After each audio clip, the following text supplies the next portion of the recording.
Hello, this is Dr. David Billstrom from the International Autoimmune Institute, and we're going to be talking about probiotics today. Pro means good, biotics means bugs, so it's good bugs. These are the warriors fighting your battles for you.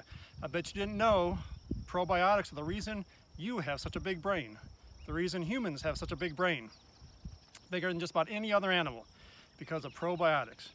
So the good bacteria in our gut and all over our body does a lot of work for us. So for example, the good bacteria in our gut digest our food for us. They make all these things for the brain. Because they're doing the work, they think, is the reason humans have such big brains, is because we got to put our energies into making big brains because we have other people doing our work for us. So every body part has a mix of good and bad bugs. The gut has its microbiome, the mix between good and bad. Your lungs have a mix of good and bad. Thus, when I talked about vitamin D and the COVID-19, it actually changes the microbiome of the lungs. But your dominant hand has a different microbiome than your non-dominant hand. The back of your hand has a different microbiome than the palm of your hand. Your pits have a different one than your face and your eyes and your ears. Everybody's got their own mix of good and bad bugs. So ideally, you want to keep all the good ones and keep the bad ones to a minimum so that we get all these guys doing this work for us, fighting our battles for us, and none of these bad dudes trying to take us down. And so what you'd like to do is optimize that. Now there's a lot of things that mess that up. Being born preterm, being born C-section instead of vaginal delivery. Kids that are born C-section have the same bugs that seed their guts as the microbiome of the lamps in the delivery room and the skin of the delivery nurses. And that's definitely not the kind of microbiome you want to start with. If you're not breastfed, you're only bottle fed, your microbiome is going to be disrupted. Early use of antibiotics.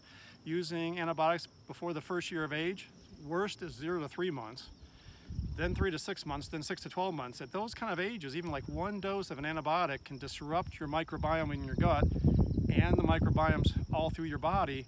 You don't even need a full 7-day course. But when you get a lot of antibiotics going as a kid and you're taking Motrins and Advils and then birth control pills and alcohol and stress, all disrupt the microbiome. So what you want to do is reestablish it. So a really nice way to reestablish it is with probiotics. Now there's a couple of ones that I like a lot. There's other ones that aren't so good. So like one of the ones that aren't so good are actually the ones you got to keep in the refrigerator, because as soon as you take them out, the temperature change is dramatic enough that so many of them die. Now one of the ones I love is called Megaspore. Now Megaspore is what they call a spore-based probiotic, where live bacteria have a very challenging time getting past the acidic stomach. We have a lot of hydrochloric acid there and a lot of them die. So if you're using a non-spore-based probiotic, you have to use one with a whole lot of bugs, hopefully enough to get past the low pH of the stomach to get to the intestine and then grow and flourish. So the Megaspore, spore-based, gets past any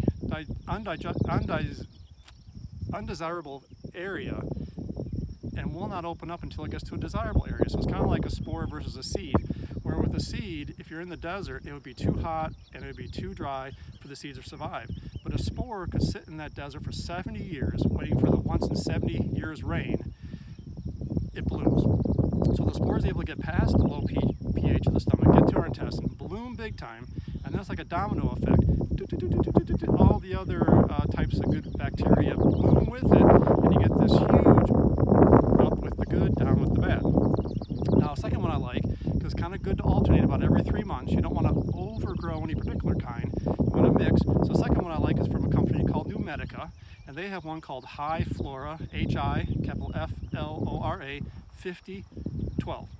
50 different strains, 12 different varieties, a really lovely live bacterial strain that I find really works well. And like I said, I kind of like this to alternate about every 3 months to optimize your microbiome. And like I mentioned in that vitamin D vent related, COVID-19 related, when you change the microbiome in the gut, you're actually shifting inflammation, getting rid of inflammation all throughout the system, including you're shifting the microbiome in other body parts. Thus, they talked about how you shifted the microbiome in the lungs. And if you can shift everybody the right way and get rid of the bad dudes, your health is so much better, including they see that it helps keep away heart attacks and strokes and Alzheimer's and diabetes and depression and anxiety, all these kind of things. I might take a look at one of my blog posts called Vitamin D Does It Again, about how shifting the microbiome in the gut in people with inflammatory bowel disease like Crohn's, ulcerative colitis, and even celiac disease has this profound impact on the rest of the body and really puts you in a position, especially when you combine it with things like exercise and managing stress well and eating well. Now you shift your microbiome optimally with probiotics, it can have a big impact on your health. Thank you so much.